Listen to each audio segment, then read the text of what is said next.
મન મહારાજ બનાવી દીધો એમાં આપણા વંદનીય પૂજનીય આ વિસ્તારનો આટલા એરિયામાં ભક્તિભાવનો સંદેશો લઈને તમારી સૌની વચ્ચે આ મહિમાનો આજે ગુરુ પૂર્ણિમાના દિવસનો મહિમા ગવાય અને જવનરામ મહારાજના હાજરીમાં ગવાય એવા પૂજનીય વંદનીય જવનરામ બાપુ, સૌ સાધુ સંતો, આચાર્ય, આજુબાજુને પધારેલા ભક્તો, મારી માતાઓ અને બહેનો, આજે બધાને સૌને ગુરુ પૂર્ણિમાની ખૂબ ખૂબ શુભેચ્છાઓ પાઠવું છું.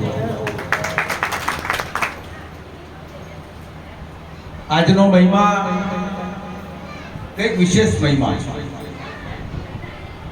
આ સદીઓથી ચાલતી આવતી પરંપરા આપણા જીવનમાં કંઈક નવી ઉર્જા, નવી તાકાત, નવી શક્તિઓ સાથેની આ ભક્તિ અને આપણને ઘણું બધું શીખવી જાય છે. આમાંથી શીખવાનું આ જ છે જે ગુરુ મહિમા છે એ આપણને શું શીખવે છે. સૌથી પહેલા તો આપણને ગુરુ, આપણા ગુરુ આપણને નમન કરતા શીખવે ને નમતા શીખવે. આપણે સૌએ નમવું જોઈએ.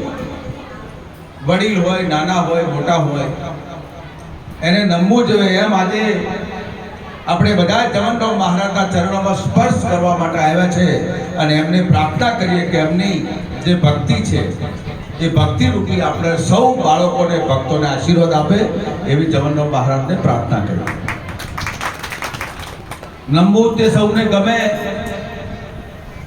તમારા જીવનમાં પણ એક સંદેશો ઉતારવા જેવો છે કે તમારા જીવનની અંદર કોઈ સાધુ સંતનો ચરણે સ્પર્શ કર્યા સિવાય, કોઈ મહાપુરુષનો ચરણ સ્પર્શ કર્યા સિવાય તમને જે કંઈ મળ્યું છે એ સાધુ સંતોના આશીર્વાદથી મળ્યું છે. અને જ્યાં સુધી તમે સાધુ સંતોના આશીર્વાદ લેતા રહેશો ત્યાં સુધી તમારા જીવનનો બેડો પાર થશે. તમારા જીવનમાં આ એક શીખવાનો ક્લાવો છે. એટલે તમે આજનો મહિમા જવનરામ બાપુ જેમ આટલા વિસ્તારમાં જેમ કૂદી ગયા એમ આવવાવાળા સમયમાં તમે પણ એ ભક્તિના માર્ગે, મારા સહિત પણ એ ભક્તિના માર્ગે જાય અને પ્રજા વચ્ચે જઈ અને સંદેશો મોકલે કે આ ભક્તિમાં નમન સિવાય કશું છે નહીં. આપણા દીકરાએ પહેલા આપણા મા બાપના ચરણ સ્પર્શ કરવા જોઈએ. આપણા દીકરાએ સૌથી પહેલા આપણા કુટુંબના વડીલના સ્પર્શ ચરણ કરવા જોઈએ. અને એ ચરણ સ્પર્શ કર્યા પછી જો એનો દિવસ છે ઉગે, એનો સમય જે જાય એને અલોકું હોય છે, એનો આ ભક્તિનો મહિમા છે. ભક્તિ કઈ હેલી નથી હોતી. આખું જીવન સમર્પિત થઈ જાય ત્યારે તમે ભક્તિ કરતા હો છો. જીવનમાં અનેક પ્રકારની મુશ્કેલીઓ ભગતને આવતી હોય છે અને એ મુશ્કેલીઓનો જે સામનો કરીને આગળ ચાલે, જેમ પૂજ્ય સદારામ બાપાના જીવનમાં અનેક પ્રકારની મુશ્કેલીઓ આવી પણ આજે એ ભક્તિના માર્ગે ચાલ્યા હતા. આજે સદારામ બાપાના નામથી જગત પૂજે છે. એમને આજે હું ગુરુ પૂર્ણિમાના દિવસે એટલું કહી શકું કે આ સમાજને સુધારવામાં સૌથી કોઈનો યોગ્ય ફાળો હોય તો પૂજ્ય સદારામ બાપા. સદારામ બાપા એ માર્ગ તમને શીખ્યો. હજારો લોકો, લાખો લોકો વ્યસન મુક્ત થયા.